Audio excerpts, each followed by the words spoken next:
Mrs. Anderson, could you stay after the parent-teacher conference? There's something we need to discuss. Mrs. Thompson, my son Oliver's fourth-grade teacher, gave me a concerned look that made my stomach twist. I watched as other parents filed out of the classroom, some giving me strange sideways glances. Once we were alone, Mrs. Thompson pulled out a manila envelope. "This was submitted to the school office last week," she said carefully, sliding a document across the desk. "Given the circumstances, we need to verify some information." My heart stopped as I read the header. Cowright Order of TUSTODY and WGIFIKHYAN. According to the document, I had lost custody of my children to their paternal grandmother, Margaret Wheeler, due to emotional instability and unsafe living conditions. "This is forged," I said, my voice barely a whisper. "I have full custody of my children. Their father passed away 2 years ago." Mrs. Thompson's expression softened slightly. "Mrs. Anderson, we take custody arrangements very seriously. Your mother-in-law provided quite detailed documentation." Of course she did. Margaret had been trying to take my children since David's death, convinced that a young widow couldn't properly raise her precious grandchildren. "I can provide the real custody papers," I said, fighting to keep my voice steady, "and my lawyer's contact information." "There's something else," Mrs. Thompson added. "Mrs. Wheeler has requested to be added as the primary emergency contact and decision-maker for both Oliver and Emma, my 9-year-old son and 7-year-old daughter. The only pieces of David I had left. The thought of Margaret trying to take them made my blood boil." "I understand this is difficult," Mrs. Thompson continued, "but until we can verify the legitimate custody arrangement, we need to follow the most recent documentation. Mrs. Wheeler will need to be present for any future parent-teacher meetings or school decisions." I left the classroom in a daze, my mind racing. Margaret had gone too far this time. But as I walked to my car, a memory surfaced, Oliver's excited voice just that morning. "Mom, wait till you see my family history project. It's going to be the best one in class." My son had spent weeks working on it, collecting photos, documents, and stories. He'd been so secretive, wanting it to be a surprise. The project presentation was scheduled for next week's school assembly. At home, I found Oliver and Emma playing in the backyard while our neighbor, Mrs. Collins, watched them. She'd been a godsend since David's death, helping with childcare while I worked as a pediatric nurse. "Mom." Oliver ran to hug me. "Did Mrs. Thompson tell you about the assembly? Everyone's parents are coming to see the projects." I hugged him tight, breathing in the familiar scent of sunshine and grass. "Of course I'll be there, sweetheart." "Grandma Margaret said she's coming too," Emma added. "She visited us at lunch today." My head snapped up. "What?" Mrs. Collins stepped forward, frowning. "I was going to tell you. Margaret showed up at the school during lunch period. Said she had permission to visit the children." Of course she did. She was laying the groundwork, making sure everyone at school saw her as the involved, concerned grandmother. That evening, after the kids were asleep, I called my lawyer, Michael Santos. He'd helped me secure full custody after David's death, when Margaret first tried to claim I was an unfit mother. "She did what?" Michael's voice was sharp. "Sarah, this is serious. Forging court documents is a criminal offense."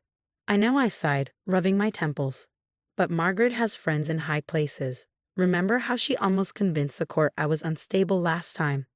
"That was different," Michael said. "We had clear evidence of your competence as a mother.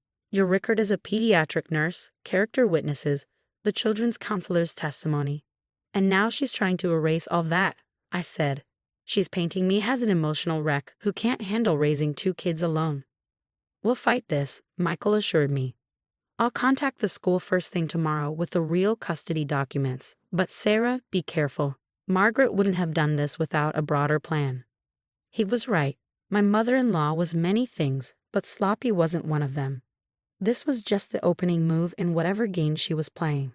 The next morning, I got a text from Margaret herself. "I'm only doing what's best for my grandchildren. Don't make this difficult, Sarah."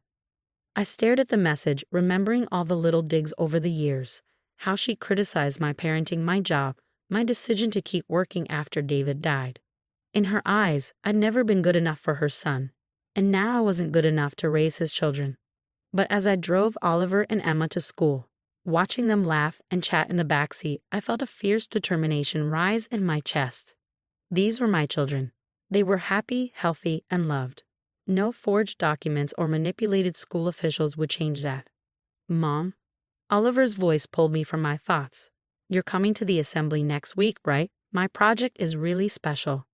I met his eyes in the rearview mirror, David's eyes, bright with excitement. I wouldn't miss it for the world, sweetheart. What I didn't know then was that Oliver's mysterious family history project was about to change everything. But first, I had to survive a week of Margaret's escalating attempts to take control of my children's lives, each day bringing a new challenge to my role as their mother. And somewhere in our house, hidden in Oliver's room among his project materials, lay evidence that would expose not just Margaret's forged documents, but a truth she'd been hiding for decades. The next few days were a carefully orchestrated nightmare. Margaret seemed to be everywhere, always one step ahead of me. On Tuesday morning, I arrived at school to find her already there, talking with the principal. "Oh, Sarah," she called out, her voice dripping with fake concern. "We were just discussing Oliver's recent behavioral issues." "What behavioral issues?" I demanded, but Margaret had already steered the principal away, leaving me standing alone in the hallway. That afternoon, Oliver came home quiet and withdrawn. "Grandma said I shouldn't show you my project until it's finished," he mumbled when I asked about it. "She said you might get upset." I found Emma in her room, sorting through her clothes. "Grandma says we need to pack some things to keep at her house," she explained innocently, "for when we start living there." My hands shook as I called Michael. "She's poisoning them against me," I said, trying to keep my voice down. "And the school's treating her like she has authority over everything." "The real custody documents have been sent," he assured me. "But Sarah, there's something else. The judge's signature on Margaret's forged documents. It's good, too good. Someone with real legal access helped create these papers." Wednesday brought more surprises. Margaret had somehow arranged to volunteer in Oliver's class, specifically during their work time on the family history projects. When I tried to enter the classroom to bring Oliver his forgotten lunch, I was politely but firmly turned away. "Mrs. Wheeler has asked that we limit disruptions during project time," the school secretary explained. That evening, I was helping Emma with homework when Oliver burst into the house, eyes wide with excitement. "Mom, I found the most amazing thing in Dad's old." He stopped abruptly, looking behind me. Margaret stood in our doorway, using the key she'd apparently copied without my knowledge. "Oliver, darling," she said smoothly, "remember what we discussed about the project being a surprise?" She turned to me. "Sarah, we need to talk about the children's summer arrangements. I've enrolled them in some excellent programs." "Get out of my house," I said quietly, stepping between her and my children. Margaret's smile never wavered. "Now, Sarah, this hostility isn't healthy for the children. Perhaps we should discuss your emotional state." "My emotional state is perfectly fine," I replied, even as I felt my heart racing. "And you have no right to be here." "I have every right," she said, pulling out her phone. "In fact, I've documented several concerning incidents of your instability. Would you like me to share these with your lawyer?" After she left, I found Oliver in his room, surrounded by papers and old photo albums. "Mom," he said hesitantly, "why does Grandma have different signatures on all her old letters?" Before I could ask what he meant, my phone buzzed with messages from other parents. Margaret had apparently joined the school's parent association and was sharing her concerns about my fitness as a mother. The whispers were spreading. Thursday morning, I discovered Margaret had contacted my supervisor at the hospital, suggesting that my unstable home situation might be affecting my work performance. By afternoon, she convinced the school to temporarily suspend my access to the children's academic portal, claiming the custody situation needed to be clarified. But something was changing. Oliver had stopped showing Margaret his project when she visited the classroom. Mrs. Thompson mentioned that he asked to keep his materials locked in her cabinet instead of taking them home. "He's very protective of his research," she told me during a brief conversation. Yesterday, he asked me some interesting questions about handwriting analysis. Friday brought the biggest shock. I arrived home to find a family services worker on my doorstep. "We've received some concerning reports," she began. But before she could continue, Oliver came running out. "Mom, look what I found in Dad's old office boxes." He was waving a stack of yellowed envelopes. Margaret's car screeched into our driveway. She rushed toward us with a speed that belied her age. "Oliver, give those to Grandma right now." But Oliver stood his ground, something of his father's quiet strength in his stance. "No, Grandma. Mom needs to see these. They're part of my project." "What project?" the family services worker asked, looking confused. "My family history project," Oliver said proudly.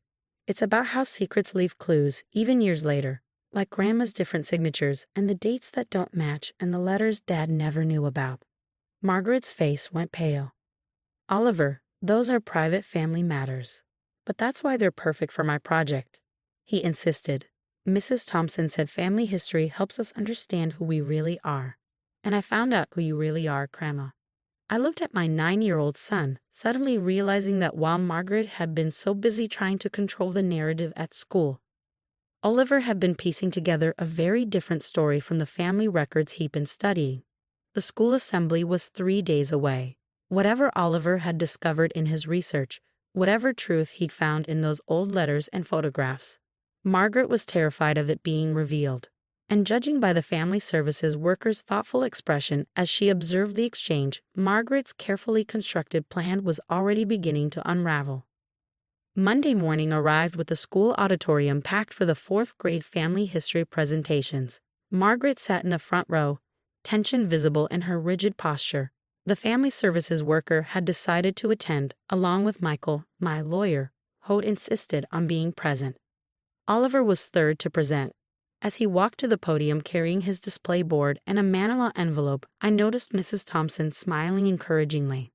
"My project is called The Story Behind the Signatures," Oliver began, his voice clear and confident. "It started when I found Dad's old boxes in the attic." He unfolded his display board, revealing rows of photocopied signatures. "This is Grandma Margaret's signature from 1985. He pointed to the first one. "And this is from 1986. They're completely different, but that's not the strange part." Margaret stood up. "Oliver, this isn't appropriate." "Please let him finish," the principal interjected, looking intrigued. Oliver continued, "I found these letters in Dad's old office boxes. They're from his real mom, Elizabeth Wheeler." He held up the yellowed envelopes. "She didn't die when he was a baby like Grandma Margaret always said. She wrote to him every year until he was 18. The auditorium went silent. Margaret sank back into her seat, her face ashen. See, Grandma Margaret wasn't Dad's real mom. She was his stepmom. But when his real mom tried to stay in contact, Grandma Margaret hid all the letters. Oliver turned to a new page in his presentation. "That's why the signatures are different. Grandma was signing Elizabeth's name on school forms and custody papers." My lawyer leaned forward, suddenly very alert. "But the biggest discovery was this," Oliver said, opening the manila envelope. "When Dad's real mom, Elizabeth, tried to fight for custody, Grandma Margaret forged documents saying Elizabeth was unfit, just like she's doing to my mom now." He pulled out more papers. "I found the real court records in Dad's boxes. Elizabeth tried to tell everyone what Grandma Margaret was doing, but nobody believed her. And now Grandma's doing the same thing to my mom." Margaret stood again, her voice shaking. "These are family matters, private things. That's why I made this project," Oliver continued, his voice growing stronger. "Because Mrs. Thompson said family history teaches us about patterns, and I found the pattern. Grandma Margaret takes people's children away by lying about them." He turned to the final page of his presentation, which showed 2 documents side by side. "This is the custody paper Grandma forged about my mom last week, and this is the one she forged about Elizabeth 30 years ago. They have the same mistakes in the legal words, and look at the signatures." "Enough," Margaret shouted, but the family services worker was already examining the documents. "Young man," she said carefully, "are you saying you found evidence of historical custody fraud while researching your family tree?" Oliver nodded earnestly. "I wanted to understand why Grandma was being so mean to Mom. Then I found all these old papers, and it made sense. She did the same thing to Dad's real mom." The principal stood up. "Mrs. Wheeler, I believe we need to have a serious discussion about the custody documents you submitted last week." "You don't understand," Margaret began, but Michael was already approaching with his phone out. "I understand perfectly," he said. "I've just forwarded these findings to the district attorney. Custody fraud is a serious crime, Mrs. Wheeler, especially when it shows a pattern over decades. I walked to Oliver and hugged him tight. I'm so proud of you, I whispered. I knew you were a good mom, he whispered back. And I found out Dad's real mom is still alive. She lives in Oregon. Can we meet her? 3 months later, we sat in a cozy living room in Portland, watching Oliver and Emma get to know their grandmother Elizabeth. Margaret had been charged with multiple counts of fraud, and the investigation had uncovered similar attempts at custody interference with other families over the years. I never thought anyone would believe me, Elizabeth said softly, showing the children old photos of their father as a boy. When Margaret married their grandfather and took over everything, I tried so hard to stay in David's life. Oliver believed you, I replied, watching my son carefully organize his project materials, now important legal evidence, into a special binder. He saw the pattern when nobody else did. Emma looked up from a photo album. Mom, can we stay with Grandma Elizabeth for Christmas? Real grandma, not me grandma. Of course, Elizabeth and I sat together, and then laughed. Later that night, as I tucked Oliver into bed in Elizabeth's guest room, he asked, Mom, are you still mad about my secret project? I smiled and kissed his forehead. Sweetheart, your secret project saved our family, and it helped us find a grandmother who knows that love doesn't need forged papers or fake signatures. It just needs the truth. And good research, Oliver added sleepily, making me laugh. And good research, I agreed, turning out the light. Sweet dreams, my brilliant detective.